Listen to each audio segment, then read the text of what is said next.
Hello friends and welcome back to my YouTube channel biology with Neha. तो friends, हमने fertilisation देख लिया था।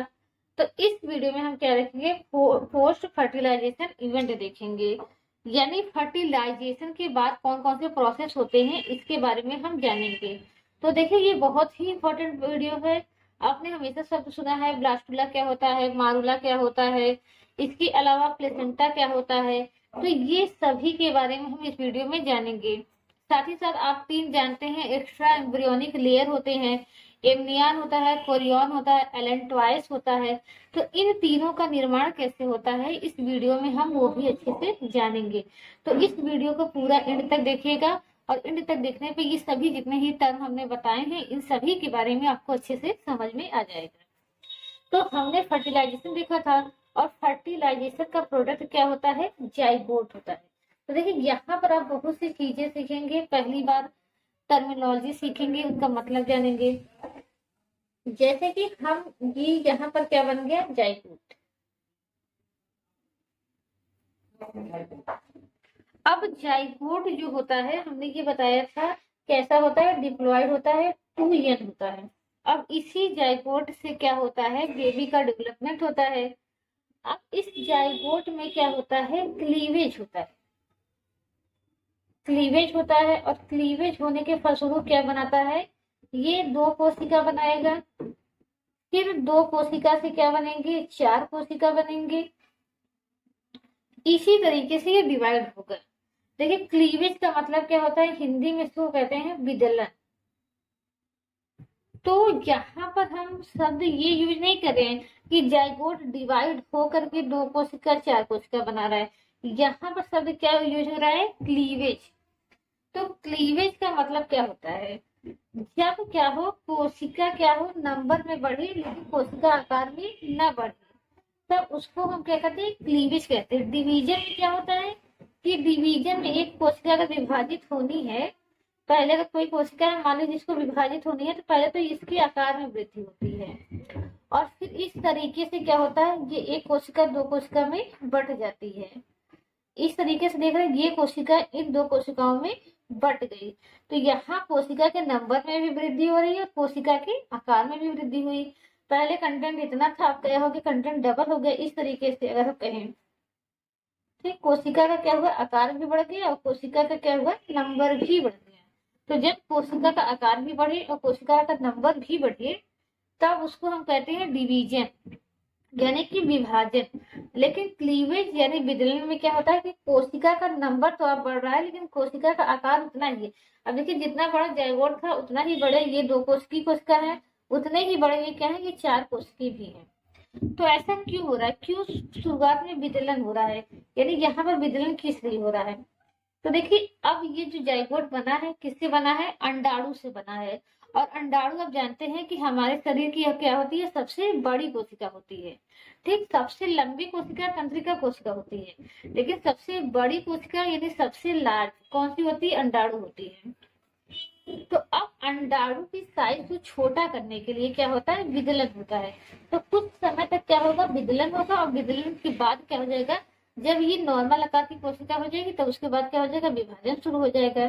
तो आई होप विदलन और विभाजन में अंतर समझ में आ गया। अब देखिए, इसी तरीके से ये डिवाइड होती रहेगी और 12 से 16 कोशिकीय एक संरचना बनाती है। उसको हम क्या कहते हैं, ब्लास्टुला कहते हैं। ब्लास्टुला कब बनता है, ये जाइगोट फॉर्मेशन के चौथे दिन। तो अगर हम ब्लास्टुला की संरचना देखें तो इस तरीके से होता है। ब्लास्टुला में 2 प्रकार की सेल्स होती है। जो आउटर सेल्स होती हैं वो क्या होती है, वो तो टाइटली अरेंज होती है इस तरीके से, लेकिन इनर सेल क्या होती है, लूजली अरेंज होती है और इनके बीच में क्या होता है, इंटर स्पेस भी होता है। ठीक, इस तरीके से ये क्या होती है, लूजली अरेंज होती है। ठीक, अब इस संरचना को हम क्या कहते हैं, ब्लास्टुला, सॉरी मारूला।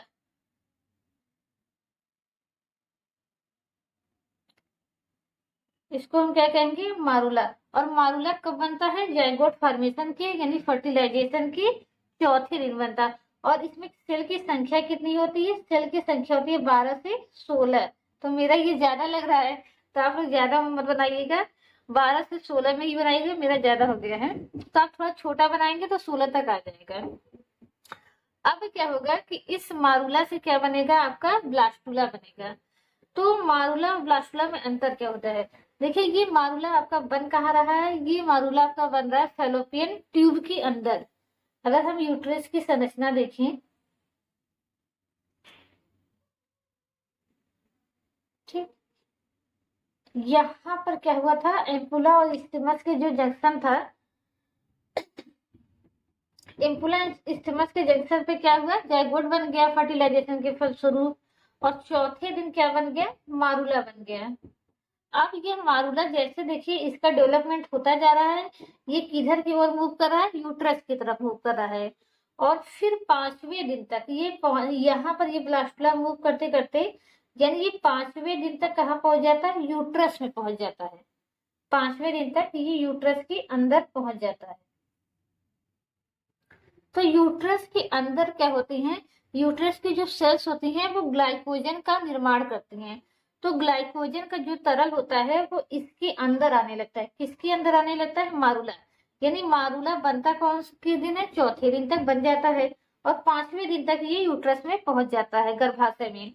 और इसके अंदर क्या होता है, ग्लाइकोजन तरल आने लगता है, ठीक। तो इसकी वजह से क्या होता है कि ये जो अंदर की सेल्स हैं जो लूजली अरेंज थी, अब वो क्या होती है, एक साइड अरेंज हो जाती है, और बीच में क्या होती है, एक कैविटी बन जाती है। इस तरीके से मारूला से देखिए ब्लास्टुला कैसे बनेगा, इस तरीके से। यानी बाहर की जो सेल्स थी वो तो टाइटली अरेंज थी,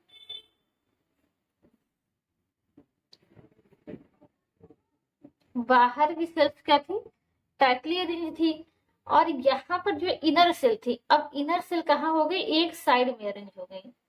अब जब ये एक साइड में आप देख रहे हैं अरेंज हो गई, तो क्या बन गया, एक कैविटी बन गया। इस कैविटी को हम क्या नाम देंगे, ब्लास्टोसील। ब्लास्टोसील कैविटी नाम देंगे, और इस पूरी संरचना को हम क्या नाम देंगे, ब्लास्टुला नाम देंगे।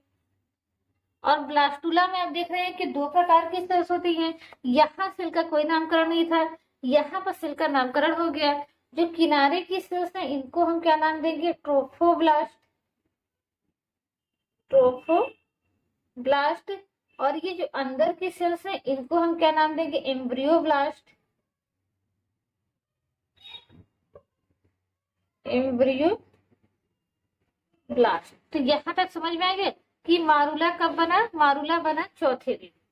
कितने कोशिका का है, 12 से 16।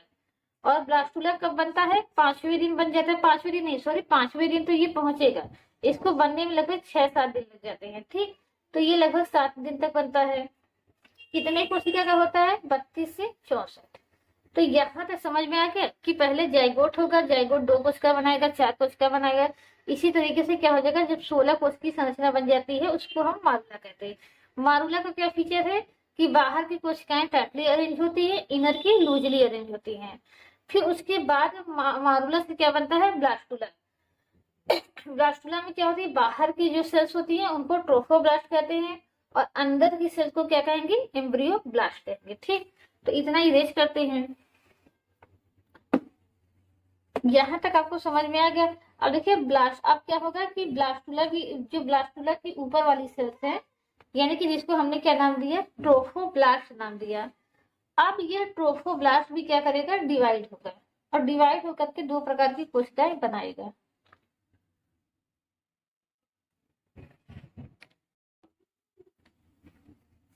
तो अभी तक हमने क्या देखा कि जो जाइगोट था वो किधर की तरफ मूव कर रहा है, यूट्रस की तरफ मूव कर रहा है। तो जाइगोट जो अभी भी मूव कर रहा है उसकी अभी भी क्या होता है कि जो कोरोना रेडिएटा की लेयर होती है वो तो हट जाती है, लेकिन जाइगोट के चारों तरफ क्या होता है कि जोना पेलिसिडा की लेयर रहती है। इसी वजह से जाइगोट जो है फैलोपियन ट्यूब की जो वाल है उनसे अटैच नहीं हो पाता है। ये जब इसका जोना पेलिसिडा का लेयर हट जाएगा तब जाकर के ये किससे अटैच होगा, गर्भाशय की लेयर से अटैच होगा। तब उसी को कहा जाता है भ्रूण का रोपण या इम्प्लांटेशन कहा जाता है। यानी कहने का ये मतलब है कि अगर इम्प्लांटेशन का मतलब क्या होता है और कब होता है, तो हमने बताया ब्लास्टुला का मारूला चौथे दिन तक बन जाता है, और ब्लास्टुला लगभग 7वें 8वें दिन तक बन जाता है। तो उसके बाद का क्या प्रोसेस होता है कि 7वें-8वें दिन जो इनके बाहर का ये लेयर होता है जोना पेल्यूसिडा, ये क्या हो जाता है, डिजोल्व हो जाता है। कब डिजोल्व होता है, 8वें दिन 9वें दिन जाकर के, क्योंकि अगर इसके पहले ही डिजोल्व हो जाए तो जो ये जाइगोट जो है अंदर की तरफ मूव कर रहा है, यानी गर्भाशय की साइड में आ रहा है, तो ये गर्भाशय की साइड में ना आकर के कहीं पर क्या हो, फैलोपियन ट्यूब में ही चिपक जाए और वहीं पर डेवलप होना लगे। तो एक होता है एक्टोपिक प्रेगनेंसी होती है, जैसे एक्टोपिक प्रेगनेंसी, ठीक। एक्टोपिक प्रेगनेंसी में क्या होता है कि जो जाइगोट है जो यूट्रस के अंदर डेवलप होता है, वो जाइगोट फैलोपियन ट्यूब के अंदर ही डेवलप होने लगता है। तो आप जाहिर सी बात आप जान रहे हैं कि ये संभव तो है ही नहीं, तो इससे जो लेडीज के अंदर है उसको भी कष्ट होगा, तो आखिर इसका इलाज क्या होता है, अबॉर्शन करके इसको हटाना ही पड़ता है। तो ये क्या होता है, एक प्रॉब्लम होती है। तो इस प्रॉब्लम को रोकने के लिए कि जो मतलब ये डेवलपमेंट हो रहा है वो कहाँ पर हो, यूट्रस के अंदर, इसीलिए जोना पेलुसिडा की लेयर जो है वो जाइगोट के अराउंड, या जो अभी हमने बताया ब्लास्टुला के अराउंड, वो बनी रहती है। वो कब हटती है, जब ये ब्लास्टुला कहाँ पहुंच जाता है, यूट्रस के अंदर पहुंच जाता है। अब जोना पेलुसिडा की लेयर क्या हो जाएगी, हट जाएगी। अब ये जा करके जो जाइगोट है, यहाँ पर हम एक यूट्रस का फिगर बना रहे हैं, ठीक। अब यूट्रस की आप जानते हैं कि 3 लेयर होती है। सबसे बाहर वाली क्या होती है, पेरीमेट्रियम होती है। उसकी अंदर वाली लेयर क्या होती है, मायोमेट्रियम होती है। और सबसे अंदर क्या होती है, इंडोमेट्रियम। सबसे अंदर क्या होती है, इंडोमेट्रियम, ठीक। अब इस इंडोमेट्रियम की भी अगर आप लेयर देखेंगे तो इंडोमेट्रियम में हमने प्रीवियस वीडियो में बताया था कि 2 लेयर होती है, एक बेसिलिस और एक फंक्शनैलिस। और फंक्शनैलिस भी 2 लेयर की बनी होती है। यानी इस तरीके से हम देखें तो इंडोमेट्रियम की 3 लेयर होती है, 1 2 3, 1 2 3। तो ये सबसे ये वाली जो लेयर है इसको कहते हैं कॉम्पैक्ट लेयर। इसको क्या कहते हैं हम, स्पंजी लेयर। और इसको हम जो ये लास्ट वाला है इसको हम कहते हैं बेसल, ठीक। तो ये 3 लेयर होती है, कौन कौन सी, कॉम्पैक्ट लेयर, स्पंजी लेयर और बेसल लेयर। और बेसल लेयर ये तो हमने बताया ही था कि बेसेलिस होता है, और इन दोनों को हम क्या कहते हैं, फंक्शनैलिस कहते हैं, यानी फंक्शनल लेयर। तो यहाँ तीनों अलग अलग ही पढ़ते हैं कि क्या है, सीएल, एसएल और बीएल। ये 3 लेयर किसकी है, इंडोमेट्रियम की है। यहाँ पर क्यों बता रहे हैं, क्योंकि यहाँ पर ये जानना आवश्यक है, क्योंकि जो यहाँ पर इम्प्लांटेशन होगा इन्हीं के अंदर होगा, ठीक। अब ये 3 लेयर आप समझ रहे हैं कौन कौन सी होती है। ये इस तरीके से, ठीक। अब यहाँ पर क्या होगा कि जो ब्लास्टुला आएगा, तो ब्लास्टुला अपने उस एंड पर, जिस एंड पर क्या है उसका एम्ब्रियो ब्लास्ट है, उस एंड से आ करके कहाँ पर धंस जाता है, इसके अंदर में धंस जाता है। यहाँ ये जो यूट्रस की वॉल है इसके अंदर क्या हो जाएगा, ये धंस जाएगा। और किस एंड से धंसेगा, तो हमने बताया जिस एंड पर क्या होगा उसका एम्ब्रियो ब्लास्ट होगा, इस तरीके से, ठीक। और कुछ समय बाद ये क्या होता है, इस इंडोमेट्रियम के अंदर चला जाता है। तो इंडोमेट्रियम के ये कितना अंदर जाएगा, ये जब भी जाएगा बेसिलिस तक नहीं जाएगा, यानी फंक्शनैलिस तक ही जाएगा, यानी कॉम्पैक्ट लेयर और स्पंजी लेयर तक ही रहेगा, यहाँ तक बस,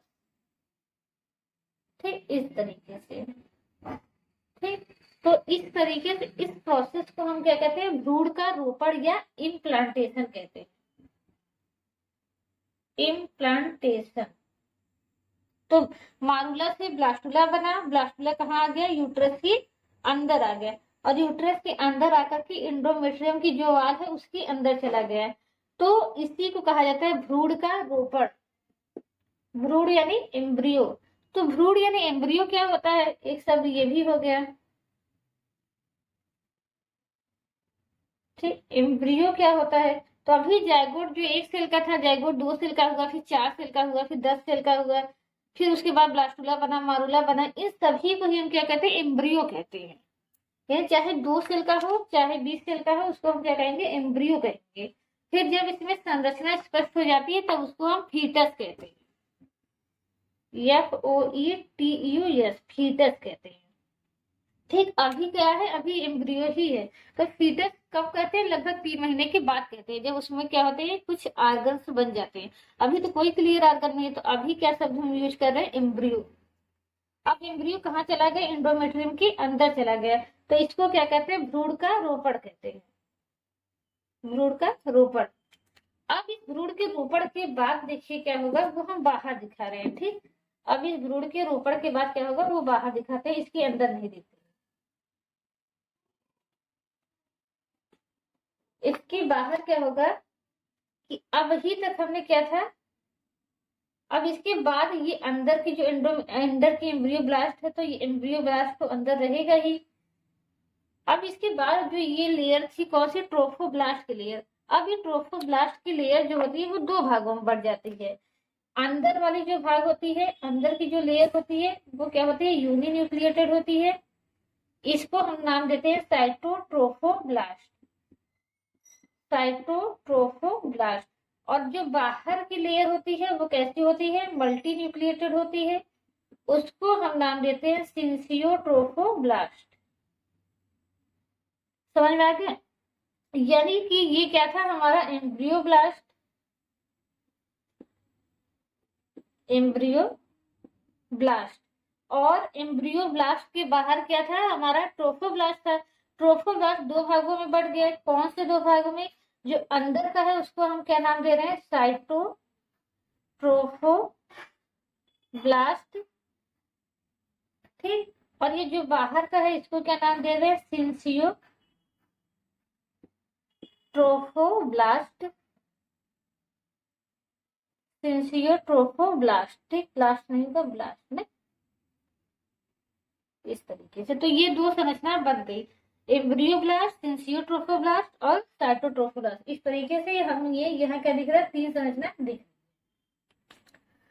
ये यहाँ तक का प्रोसेस कहाँ था, इम्प्लांटेशन का प्रोसेस कहाँ तक होता था, पहले वीक में, यानी 7 से 8 दिन में कंप्लीट हो जाता है।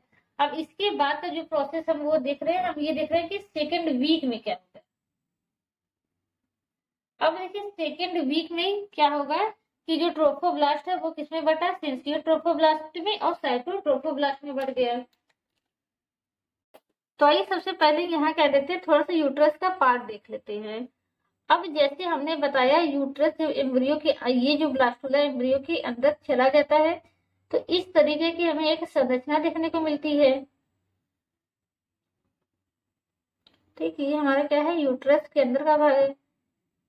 इस तरीके की संरचना देखने को मिलती है। तो यूट्रस का वह भाग जिसके कांटेक्ट में सबसे पहले ये ब्लास्टुला आया था, ठीक, उसको हम क्या कहते हैं, डेसिडुआ बैसिलरिस कहते हैं, यानी इसको टच किया था, उसको हम क्या कहते हैं, डेसिडुआ बैसिलरिस, बैसिलरिस। और वह भाग जो इस ब्लास्टुला के चारों तरफ एक कवरिंग बना लेता है, उसको हम क्या कहते हैं, डेसिडुआ कैप्सुलरिस। और वह भाग जो रिमेनिंग रह जाता है, यानी जो इस ब्लास्टुला को घेरे हुए नहीं है, उसको हम क्या कहते हैं, डेसिडुआ पैराइटल, डेसिडुआ पैराइटल। यानी सबसे पहले डेसिडुआ बैसिलरिस, डेसिडुआ बैसिलरिस अगर नहीं समझ में आ रहा है, हमने ये कहा जैसे ये क्या है, इंडोमेट्रियम है, तो इंडोमेट्रियम का वह पार्ट जो सबसे पहले किसके टच में आएगा, ब्लास्टुला के। ठीक, तो वो क्या हो गया, डेसिडुआ बैसिलरिस हो गया। अब यहाँ की लेयर क्या होगी, ये ग्रो करेंगी और ग्रो करके इसको चारों तरफ से ऐसे ढक लेती है। तो इस पार्ट को हम क्या कहते हैं, डेसिडुआ कैप्सुलरिस। और जो रिमेनिंग पार्ट बच गया वो क्या हुआ, डेसिडुआ पैराइटल हो गया। तो इस तरीके से इंडोमेट्रियम की लेयर को हम क्या कहते हैं, 3 भागों में बांट देते हैं, डेसिडुआ पैराइटल। आखिर ये समझ में आ गया। अब यहाँ क्या हो गया, यहाँ तक आपको भी समझ में आ गया कि सिंसियोट्रोफोब्लास्ट हो गया, साइटोट्रोफोब्लास्ट हो गया। अब इसके आगे आइए देखते हैं कि इसके बाद यहाँ पर क्या होता है। अब देखिए ये जो सिंसियोट्रोफोब्लास्ट है, अब हमने बताया ये घटना कब हो रही है, ये घटना हो रही है सेकेंड वीक में, यानी लगभग 7वें 8वें या 9वें दिन। तो अब ये वो कहाँ रहा है, ये हो रहा है यूट्रस की वॉल में हो रहा है। और यूट्रस की जो वाल होती है, ये हमने जो बताया, यूट्रस की वाल जो, जिसको हमने क्या नाम दिया, फंक्शनैलिस नाम दिया, जिसमें कौन सी लेयर आ रही है, कॉम्पैक्ट लेयर और बेसल लेयर। ये देखिए, ये जो कॉम्पैक्ट लेयर और बेसल लेयर होती है, ये क्या होती है, हर मंथ क्या होती है, आप जैसा कि जानते हैं, हर मंथ ये रीजनरेट होती है और फिर जो होती है लॉस्ट हो जाती है या सेट हो जाती है, यानी बाहर निकल जाती है टूट करके। ये जो मेंस्ट्रुअल साइकिल हमने पढ़ाया था तो बताया था। लेकिन अब जब इसमें क्या हो गया है, भ्रूण का रोपण हो गया है, अब जब इसमें भ्रूण का रोपण हो गया है, तब तो इसको क्या होना चाहिए, तब तो इसको लॉस्ट नहीं होना चाहिए, यानी इसको रुक जाना चाहिए। तो ये रुकेगा कैसे? पहले तो ये मेंटेन होता कैसे है कि मैंने बताया हर हफ्ते क्या होता है कि जो ये ये फैसिनेलिस लेयर है वो हर महीने क्या होती है, रीजनरेट होती है। तो रीजनरेट होती कैसे है, तो इसके पीछे का हमने रीजन बताया था कि जो कार्पस लूटियम बना था वो कार्पस लूटियम यहाँ आता है, और यहाँ आने के बाद क्या करता है, वो कार्पस लूटियम सॉरी यहाँ नहीं आएगा, कार्पस लूटियम से प्रोजेस्टेरॉन हार्मोन निकलेंगे जो कि यहाँ पर आएंगे, और इस जो ये लेयर है इसको क्या करेंगे, मोर डेवलप करेंगे। इस लेयर को कैसा बनाएंगे, ज्यादा वेस्कुलर बनाएंगे, यानी यहाँ ब्लड की सप्लाई बढ़ा देंगे। इसके अलावा इस लेयर को क्या बनाएंगे, ग्रैंडुलर बनाएंगे। किसके प्रभाव से होगा, प्रोजेस्टेरॉन हार्मोन के प्रभाव से होता है। लेकिन हमने बताया था जो कार्पस लूटियम होता है उसकी क्या होती है, ड्यूरेबिलिटी, यानी वो कितने दिन तक एक्टिवेट रहता है, ज्यादा से ज्यादा 10 से 12 दिन एक्टिवेट रहेगा। उसके बाद कार्पस लूटियम एक्टिवेट नहीं रहता। अगर मेंस्ट्रुअल साइकिल आप हमसे पढ़ चुके हैं तो ये चीज समझ में आ रही होगी कि जो कार्पस लूटियम होता है, ये कार्पस लूटियम है कहाँ, ओवरी के अंदर है। ओवरी के अंदर से ही ये क्या एक हार्मोन रिलीज करता है, जिस हार्मोन को हम क्या नाम देते हैं, प्रोजेस्टेरॉन। और इस प्रोजेस्टेरॉन हार्मोन से होता क्या है कि एंडोमेट्रियम की यह लेयर, जिसको हमने क्या नाम दिया, फर्सनैलिस, यह ज्यादा डेवलप होती है, यानी ज्यादा वेस्कुलर हो जाती है और ज्यादा ग्लैंडुलर हो जाती है। ग्लैंडुलर मतलब इसमें ग्रंथियां बनने लगती हैं, ठीक। लेकिन ये कार्पस लूटियम जो है केवल 10 से 12 दिन तक ही अपना हार्मोन रिलीज करता है। 10 से 12 दिन बाद अगर प्रेगनेंसी नहीं होती तो ये फंक्शनलिस लेयर क्या हो जाती है, डीजनरेट हो जाती है और सेट ऑफ हो जाती है। सेट ऑफ मतलब क्या होता है, टूट टूट कर बाहर निकल जाती है, ठीक, ब्लड के साथ। लेकिन जब क्या हुआ कि प्रेगनेंसी हो गई, ठीक, ब्लास्टोलाइज के अंदर आ गया, इम्प्लांटेशन हो गया, अब इसके अंदर इम्प्लांटेशन हो गया, तो अब तो ये लेयर डीजनरेट नहीं होनी चाहिए। तो लेकिन डीजनरेट होने से रुकेगी कैसे, सवाल तो ये है, क्योंकि कार्पस लूटियम तो बस 12 दिन तक ही अपना हार्मोन रिलीज करता है, और इसको तो अभी यहाँ पर डेवलपमेंट के लिए कम से कम 9 महीने का समय चाहिए। तो अब इसकी सूचना जो है वो देनी पड़ेगी किसको, कार्पस लूटियम को, कि यह अपना जो हार्मोन रिलीज कर रहा है वो आगे भी रिलीज करे, ताकि ये जो फंक्शनलिस लेयर है वो डीजनरेट ना हो, और इसी तरीके से मोर वेस्कुलर और मोर ग्लैंडुलर होती जाए। तो होता क्या है कि ये जो सिंसियोट्रोफोब्लास्ट है, अब सूचना तो देखिए, फोन तो है नहीं कि फोन से सूचना दी जाएगी कि मतलब कि गर्भधारण या इम्प्लांटेशन हो गया है। तो इसके लिए क्या होगा कि सूचना कैसे जाती है, एक हार्मोन से जाती है। तो बाहर कम्युनिकेशन किससे होता है, फोन के द्वारा होता है, लेकिन अंदर जो कम्युनिकेशन होता है वो कैसे होता है, हार्मोन के द्वारा। हार्मोन के द्वारा ही एक आर्गन को दूसरी आर्गन की सूचना दी जाती है कि इस आर्गन में इस चीज की जरूरत है। तो अब क्या होगा कि सिंसियोट्रोफोब्लास्ट एक हार्मोन रिलीज करता है जिसको हम क्या कहते हैं, HCG। यह HCG कहाँ जाएगा, कार्पस लूटियम के पास जाएगा, और कार्पस लूटियम को इंड्यूस करेगा किसके लिए, कि वो प्रोजेस्टेरॉन हार्मोन को बनाना कंटिन्यू रखे। और यह प्रोजेस्टेरॉन हार्मोन क्या होता है, काफी दिन तक, यानी कब तक, जब तक प्लेसेंटा नहीं बन जाता।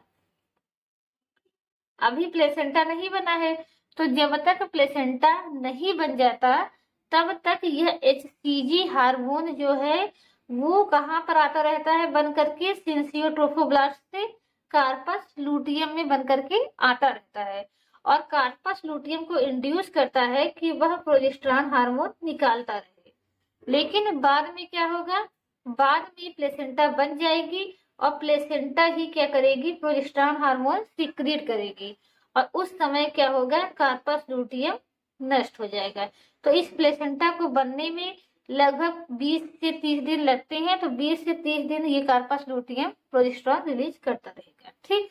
तो सिंसियो ट्रोफोब्लास्ट का एक कार्य आपको पता चल गया कि यह क्या करता है, HCG रिलीज करता है। HCG को क्या नाम दिया जाता है, ह्यूमन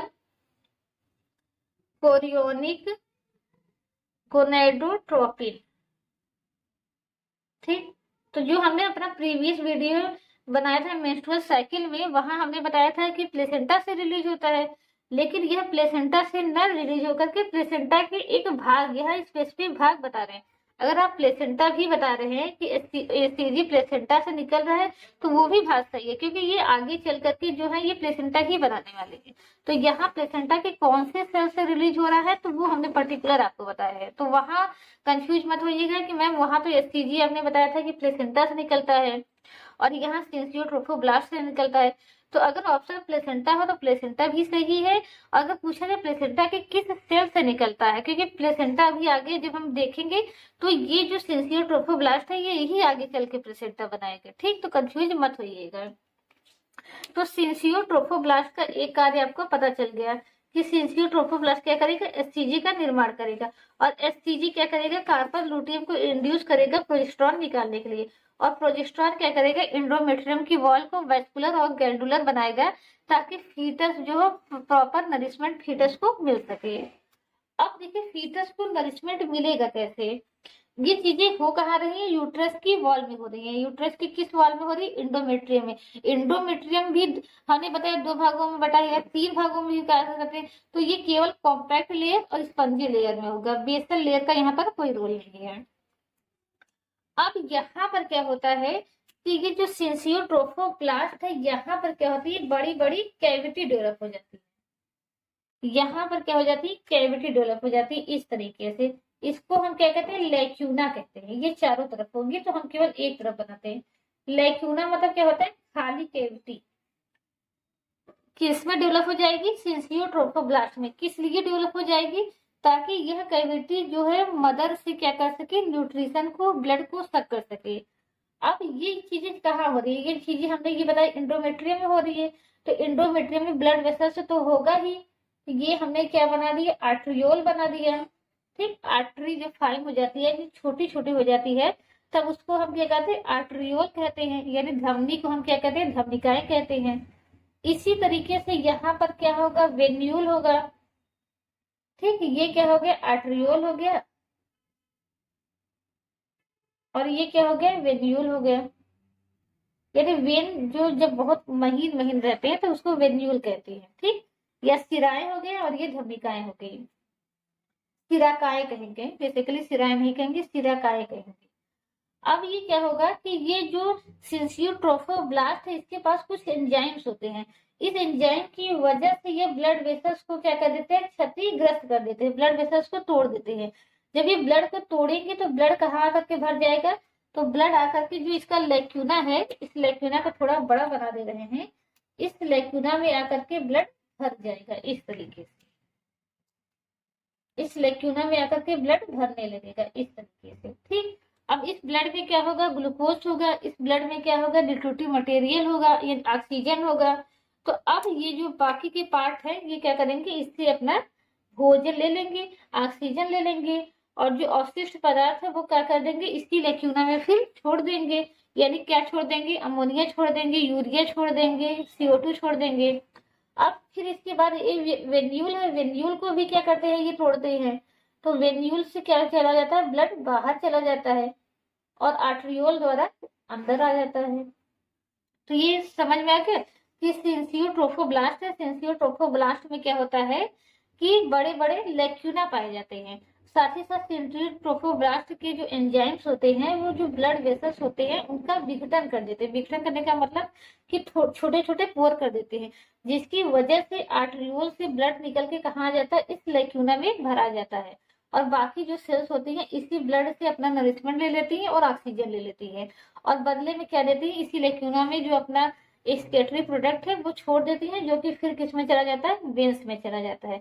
जैसे सभी ऑर्गन में आर्टरी क्या करती है, ऑक्सीजन की सप्लाई करती है, और वेन CO2 ले लेती है, ऐसे इसमें भी चलता है। तो इसी तरीके से जब तक प्लेसेंटा नहीं बन जाता तो इस तरीके से इसमें क्या होता है, ये जो भ्रूण बन रहा है उसका पोषण होता है, क्योंकि अभी भी क्या है, प्लेसेंटा नहीं बनी है। अब देखिए प्लेसेंटा बनेगी कैसे। यहाँ तक आपको समझ में आ गया। अब इसके बाद क्या होगा कि ये जो एम्ब्रियो ब्लास्ट है ये किनारे से हट करके कहाँ आ जाएगा, बीच में आ जाएगा और दो भागों में बट जाएगा।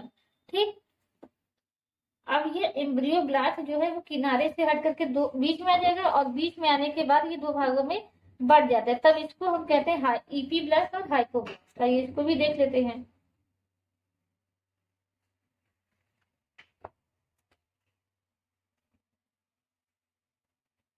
ठीक है, ये हमारी सबसे बाहर की लेयर हो गई साइटोट्रोफोब्लास्ट। थोड़ा और बड़ा बना दें, ठीक, ताकि अच्छे समझ में आ जाए। ये कौन सी लेयर हो गई, साइटोट्रोफोब्लास्ट।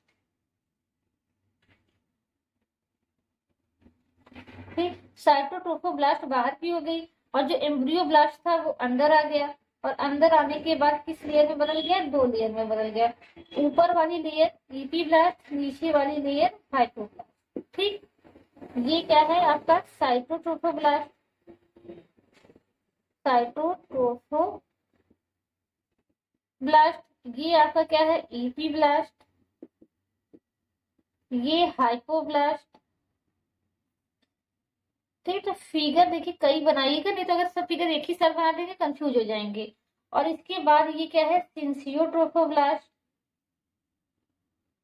सिंसियोट्रोफोब्लास्ट में क्या है, बड़े बड़े लेक्यूना है। यहाँ तक समझ में आ गया। अब इसके बाद देखिए होता क्या है कि ये साइटोट्रोफोब्लास्ट है वह एक लेयर बनाता है ऊपर की तरफ, इस तरीके से एक लेयर बनाता है, सेलुलर लेयर, सेल की बनी लेयर। इस सेल की बनी लेयर को हम क्या कहते हैं, एमनियोटिक लेयर या एमनियन कहते हैं सिंपली। ठीक, आप जानते हैं कि तीन लेयर अभी हम देखेंगे, एमनियन, कोरियन और एलेंट्रॉयस। ठीक, अब यहाँ पर एक नीचे लेयर बनाता है और ऐसे ही इसको क्या कहते हैं, यॉर्क सैक लेयर। और आप देख रहे हैं कि एक कैविटी भी बन जा रही है, तो इस कैविटी को हमने क्या नाम दिया, एमनियोटिक कैविटी, एमनियोटिक कैविटी। और इसको क्या नाम दिया, यॉर्क सैक। इसको क्या, ये क्या है, यॉर्क लेयर हो गई। और ये जो कैविटी बनी उसको हमने क्या नाम दे दिया, यॉर्क सैक नाम दे दिया। तो यहाँ तक का डेवलपमेंट समझ में आ गया। अब इसके बाद का क्या होता है कि जो ये यॉर्क सैक की लेयर है ये क्या करती है, ये जो स्पेस बचा हुआ है इस स्पेस में ये क्या करती है, एक टिश्यू बनाती है। इस टिश्यू को हम क्या कहते हैं, एक्स्ट्रा एम्ब्रियोनिक मेसोडर्म कहते हैं। एक्स्ट्रा एम्ब्रियोनिक मेसोडर्म क्यों कहते हैं, क्योंकि देखिए अभी एम्ब्रियो नहीं बना है, अभी जो ये एम्ब्रियो बनेगा इस ईपी ब्लास्ट से बनेगा, अभी एम्ब्रियो नहीं बना है। तो ये एम्ब्रियो के बाहर एक लेयर बन रहा है मेसोडर्म का लेयर, और एक एम्ब्रियो के अंदर बाद में बनेगा, उससे हम कहेंगे इंट्रा मेसोडर्मल लेयर या इंट्रा एम्ब्रियोनिक मेसोडर्मल लेयर। अभी जो बन रहा है वो कौन सा बन रहा है, extra embryonic mesoderm layer. Extra मतलब बाहर। तो इस तरीके से क्या हो जाएगा, इसके अंदर एक लेयर बन जाएगी। किसकी लेयर बन जाएगी, मेसोडर्म की लेयर। जो स्पेस बचा है इस स्पेस में हमने क्या दिया, एक सेलुलर लेयर बन गई, सेल की एक लेयर बच जाती है। और बनने के बाद क्या होगा, बनने के बाद इस लेयर को हमने क्या नाम दिया, एक्स्ट्रा मतलब बाहर, mesoderm, extra extra embryonic, extra embryonic mesodermal layer. अब ये एक्स्ट्रा एम्ब्रियोनिक मेसोडर्मल लेयर बन गया। अब इस एक्स्ट्रा मेसोडर्मिक एम्ब्रियोनिक लेयर के अंदर के कुछ टिश्यू क्या हो जाएंगी, क्षतिग्रस्त हो जाएंगे। इस तरीके से यहाँ पर एक कैविटी बन जाएगी इस तरीके से। तो इस कैविटी की साइड में इधर कुछ सेल आ गई, कुछ सेल क्या हो जाएंगी, इधर आ जाएंगी, ऐसे करके। तो इस तरीके से देखेंगे कि मेसोडर्म का जो टिश्यू है अब वो क्या हो जाएगा, दो भागों में बढ़ जाएगा। यानी कुछ टिश्यू क्या हो जाएंगी, अंदर की तरफ लाइंड होंगी, ठीक, और कुछ टिश्यू क्या होंगी, बाहर की तरफ लैंड होगी। तब वह टिश्यू आप देख रहे हैं, टिश्यू क्या हो गई, दो भागों में बढ़ गई।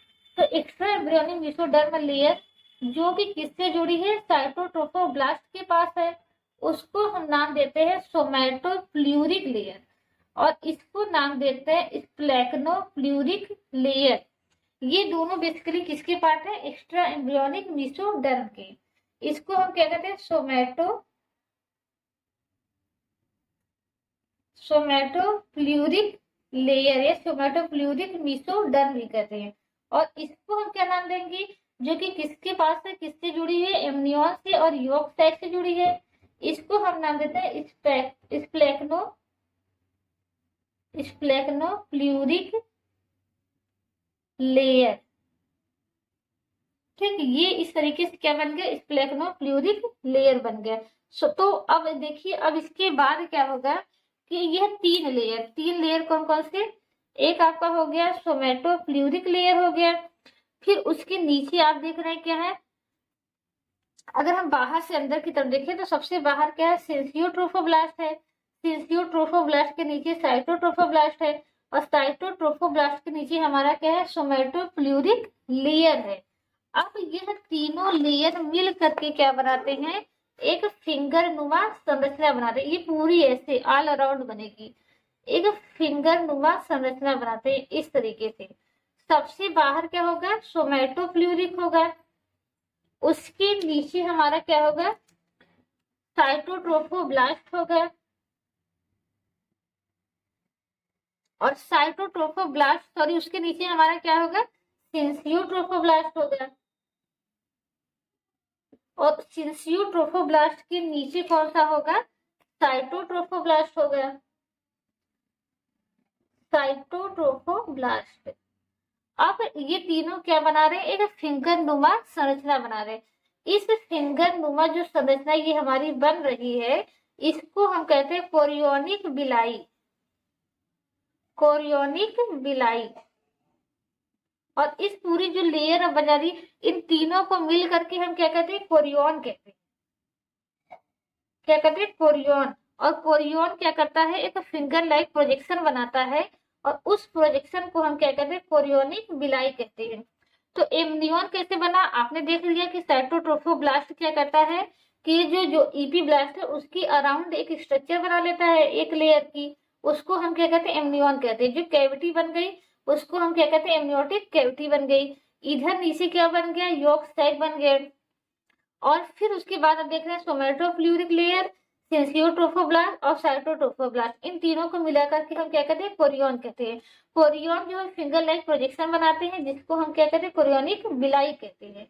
अब यह कोरियोनिक बिलाई क्या करती है, कोरियोनिक बिलाई जैसी संरचना कहाँ बनी, इस एम्ब्रियो के अंदर बनी, और साथ ही साथ जो यूट्रस की वॉल होती है वहां पर भी जो फिंगर लाइक प्रोजेक्शन बन जाता है, और यह दोनों एक दूसरे से टाइटली जुड़ जाती हैं। तो इस जंक्शन को या इनके टाइटली जब जुड़ जाकर के जो संरचना बनाती हैं, उसी को ही हम क्या कहते हैं, प्लेसेंटा कहते हैं। यानी इधर से क्या हो गई, कोरियोनिक बिलाई बन जाएंगी ऐसे ऐसे। ठीक, ये हो गई कोरियोनिक बिलाई। और इसी तरीके से यूट्रस में भी फिंगर लाइक प्रोजेक्शन आ जाएगा ऐसे, इस तरीके से। तो अब इस संरचना को ही हम क्या नाम देते हैं, प्लेसेंटा। तो यही हमारी क्या है, प्लेसेंटा। इसको बनने में 20-22 दिन लग जाते हैं। अब इस प्लेसेंटा के द्वारा देख रहे हैं कि जो ये इसका टिश्यू है, ये मदर का टिश्यू है, ये मदर का टिश्यू है, और ये किसका है, फीटस का टिश्यू है। तो प्लेसेंटा क्या होता है, प्लेसेंटा एक स्ट्रक्चर होता है जिसके द्वारा फीटस क्या होता है, मदर से जुड़ा होता है, और इससे नरिशमेंट और ऑक्सीजन देता रहता है, और बदले में जो अपना स्केटरी प्रोडक्ट है वो मदर को पास करता रहता है। ठीक, किसके थ्रू, प्लेसेंटा के थ्रू। तो आई होप ये समझ में आ गया होगा कि प्लेसेंटा कैसे बनती है। अब देखिए यहाँ पर क्या था कि यहाँ पर जो ये बनता है वो पूरी तरीके से, यहाँ पर एक चीज, एक स्ट्रक्चर हम बता दे रहे हैं कि जैसे यहाँ पर क्या होगा, दोनों अलग हो गए तो यहाँ पर एक स्ट्रक्चर बना रहता है। यानी ये पूरी तरीके से ये जो एम्ब्रियो बन रहा है, अब ये क्या बन रहा है, इसके अंदर वाला जो ये पार्ट है ईपी ब्लास्ट, यही आगे चल के एम्ब्रियो बनाएगा। बाकी ये सभी जो संरचना बन रही है, कौन सी संरचना बन रही है, सपोर्टिव संरचना बन रही है। क्योंकि जब एम्ब्रियो बनेगा, एम्ब्रियो को क्या बनेगी, न्यूट्रिशन की जरूरत पड़ेगी। तो बाकी की बाहर की जो संरचना है एम्ब्रियो को किसके लिए, न्यूट्रिशन देने के लिए और एम्ब्रियो को सपोर्ट करने के लिए, ताकि वो एंडोमेट्रियम में अच्छे से धंसा रहे, अच्छे से बैठा रहे। ये जो संरचना बनती है जो कि एम्ब्रियो को किससे जोड़ती है, इस बाहर की संरचना से जोड़ी रहती है, यानी यूट्रस की वॉल से जुड़े रहती है। इसको हम क्या कहते हैं, अम्बिलिकल कॉर्ड कहते हैं, अम्बिलिकल कॉर्ड। ये अम्बिलिकल कॉर्ड देखिए बहुत ही इंपॉर्टेंट है। अब यहाँ पर क्या हो गई, एक कैविटी बन गई, यानी फीटस का कनेक्शन जो है प्लेसेंटा से बना हुआ है, किसके द्वारा, अम्बिलिकल कॉर्ड के द्वारा बना है। जैसे कि आप जानते हैं, ये शब्द सुने होंगे कि जब बच्चे क्या है वो नाभि के द्वारा ही उनके अंदर, उस समय उनका मुख नहीं ओपन होता, नाभि से ही उनमें पोषण जाता रहता है। तो ये जब बच्चे पैदा होते हैं तो ये अम्बिलिकल कॉर्ड ही क्या होता है, काट करके निकाला जाता है। यह अम्बिलिकल कॉर्ड उनकी नाभि से जुड़ा रहता है, तो नाभि के द्वारा ही क्या होता है, उनकी पोषण जाता रहता है। तो अम्बिलिकल कॉर्ड क्या है, हमने बताया कि जो एक्स्ट्रा एम्ब्रियोनिक मीसोडर्म लेयर बनी, यह मीसोडर्म लेयर के बीच की कोशिकाएं नष्ट हो गई, इससे बीच की क्या बन गया, एक कैविटी बन गया। तो कैविटी अगर पूरी बन जाती तो यह जो अंदर एम्ब्रियो बन रहा है, इसका प्लेसेंटा से कनेक्शन टूट जाता। तो प्लेसेंटा से कनेक्शन बनाए रखने के लिए यहाँ पर एक स्ट्रक्चर रहता है, ये स्ट्रक्चर जो है प्लेसेंटा को एम्ब्रियो से जोड़े रहता है, इसको हम क्या कहते हैं, एम्बिलिकल कॉर्ड कहते हैं। तो ये इसी एम्बिलिकल कॉर्ड, तो प्लेसेंटा पहले मदर से भोजन लेगी, फिर प्लेसेंटा अम्बिलिकल कॉर्ड के द्वारा किसको नरिशमेंट प्रोवाइड करती है, एम्ब्रियो को प्रोवाइड करती है। तो आई होप इतना यहाँ तक आपको समझ में आ गया कि एमनियन कैसे बना, कोरियन कैसे बना। अब एक चीज बचा है, कौन सा, एलेंटवाइज। एमनियन, कोरियन और एलेंटवाइज, इन तीनों को हम क्या कहते हैं, एक्स्ट्रा एम्ब्रियोनिक लेयर कहते हैं। यानी एम्ब्रियो के बाहर 3 लेयर होती है, जिसको हम क्या कहते हैं, extra embryonic layer, amnion, Korean और एलेंटवाइज। अब एलेंटवाइज क्या बनता है कि ये जो यॉक सैक है, यही यॉक सैक ही आगे चल करके क्या बना लेता है, एलेंटवाइज बना लेता है। यानी यॉक सैक का यह कुछ भाग किसमें चला आता है, इसमें चला आता है, अम्बिलिकल कॉर्ड में चला आता है। तो इसी को हम क्या नाम देते हैं, एलेंटवाइज, एलेंटवाइज का नाम दे देते हैं। ठीक, इतनी सी संरचना बस आपको याद रखनी है। तो आइए एक बार क्या करते हैं, इसको एक बार फिर से आपको समझाते हैं, एक बार रिपीट करके, क्योंकि यहाँ पर हमने देखा ज्यादा हो गया। अब फिगर के माध्यम न समझ कर तो केवल एक रेखीय डायग्राम के माध्यम से आइए समझते हैं कि जो अब तक हमने समझा। तो सबसे पहले हमने देखा कि जाइगोट किस में बदलता है, जाइगोट बनाएगा मारूला बनाएगा, और मारूला कौन क्या बनाएगा, ब्लास्टुला।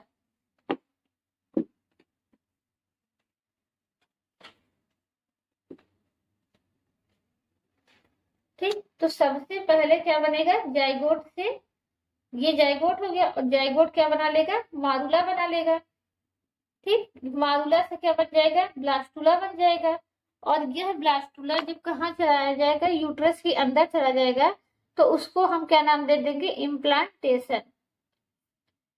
इम्प्लांटेशन के बाद क्या होता है कि जो ब्लास्टुला की हमने बताया कि बाहर की सेल्स होती हैं, वो क्या होंगी, 2 भागों में बढ़ जाएंगी। सबसे बाहर की जो सेल्स होगी उसको हम क्या कहेंगे, सिंसियोट्रोफोब्लास्ट।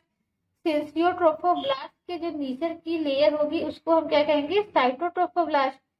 ये हमारी क्या होगी, साइटोट्रोफोब्लास्ट, उसके बाहर सिंसियोट्रोफोब्लास्ट। और जो एम्ब्रियो ब्लास्ट था, एम्ब्रियो ब्लास्ट कहाँ आ जाएगा, अंदर की तरफ आ जाएगा, और ये भी 2 भागों में बढ़ जाएगा। यानी ब्लास्टुला में कौन सी सेल थी, ब्लास्टुला में एक तो आपका ट्रोफोब्लास्ट था, ट्रोफोब्लास्ट कन्वर्ट हो गया किसमें, सिंसियोट्रोफोब्लास्ट में, और आपका साइटोट्रोफोब्लास्ट में। उसी तरह एम्ब्रियो ब्लास्ट भी 2 भागों में कन्वर्ट हो गया, ईपी ब्लास्ट में और हाइपोब्लास्ट में। अब इसके बाद क्या हमने देखा कि सिंसियो जो ब्लास्ट है, सिंसियोट्रोफोब्लास्ट, ये इसका एक काम तो इसने ये किया कि इसने भ्रूण को क्या करता है, इसके अंदर लेकुना पाया जाता है जो कि भ्रूण को पोषण देने का काम करता है। फिर फिजियोट्रोफोब्लास्ट, और यहाँ पर हमने बताया यहाँ पर जो नीचे होता है यहाँ पर क्या हो जाती है, मीसोडर्मिक लेयर बन जाती है। पहले तो यहाँ पर क्या हो जाएगी, एक एमनियॉन बन जाएगा और यहाँ पर यॉक सैक बन जाएगा। ये एमनियोटिक कैविटी हो गई, ये यॉक सैक हो गया। और फिर इसके बाद क्या हो जाएगा, दो लेयर बन जाएंगे। एक लेयर इसको सराउंड करते हुए ऐसे, ठीक, एक लेयर इसको सराउंड करते हुए, और बीच में क्या है, एक कैविटी है। इस कैविटी को हम क्या नाम देंगे, एक्स्ट्रा एम्ब्रियोनिक कैविटी नाम देंगे। इसको क्या नाम दिए हमने, सोमेटोप्ल्यूरिक लेयर, और इसको नाम क्या दिए, स्प्लैक्नोप्ल्यूरिक लेयर। तो यहाँ तक समझ में आ गया। फिर इसके बाद क्या होगा, सिजियोट्रोफोब्लास्ट, साइटोट्रोफोब्लास्ट और सोमेटोप्ल्यूरिक लेयर, ये तीनों को हम मिलाकर के क्या कहते हैं, कोरियन। और कोरियन में जब ये फिंगर लाइक प्रोजेक्शन ये बना लेंगे इस तरीके से, यानी ये तीनों लेयर आपस में मिल करके इस तरीके से जब फिंगर लाइक प्रोजेक्शन बना लेंगे, तो इस फिंगर लाइक प्रोजेक्शन को ही हम क्या कहेंगे, कोरियोनिक बिलाई कहेंगे। यह कोरियोनिक बिलाई जाकर के यूट्रस की बिलाई के साथ टाइटली अटैच हो जाएगा, तब उसको क्या कहेंगे, प्लेसेंटा कहेंगे। अब प्लेसेंटा क्या करेगी, प्रोजेस्टेरॉन हार्मोन का रिलीज करेगी। अब क्या होगा, कार्पस लुटियम की प्रोजेस्टेरॉन हार्मोन की जरूरत नहीं पड़ेगी और कार्पस लुटियम क्या हो जाएगा, डीजेनरेट हो जाएगा। तो यहाँ तक आपको पता होना चाहिए। अब देखिए ये जो हाइपोब्लास्ट बना है, ईपी ब्लास्ट का काम क्या होता है, अब इसी ईपी ब्लास्ट से पूरा एम्ब्रियो बनेगा और ये हाइपोब्लास्ट क्या हो जाएगा, डीजेनरेट हो जाएगा। इसी ईपी ब्लास्ट से क्या होंगे, 3 लेयर बनेंगे, एक्टोडर्म, मीसोडर्म और एंडोडर्म।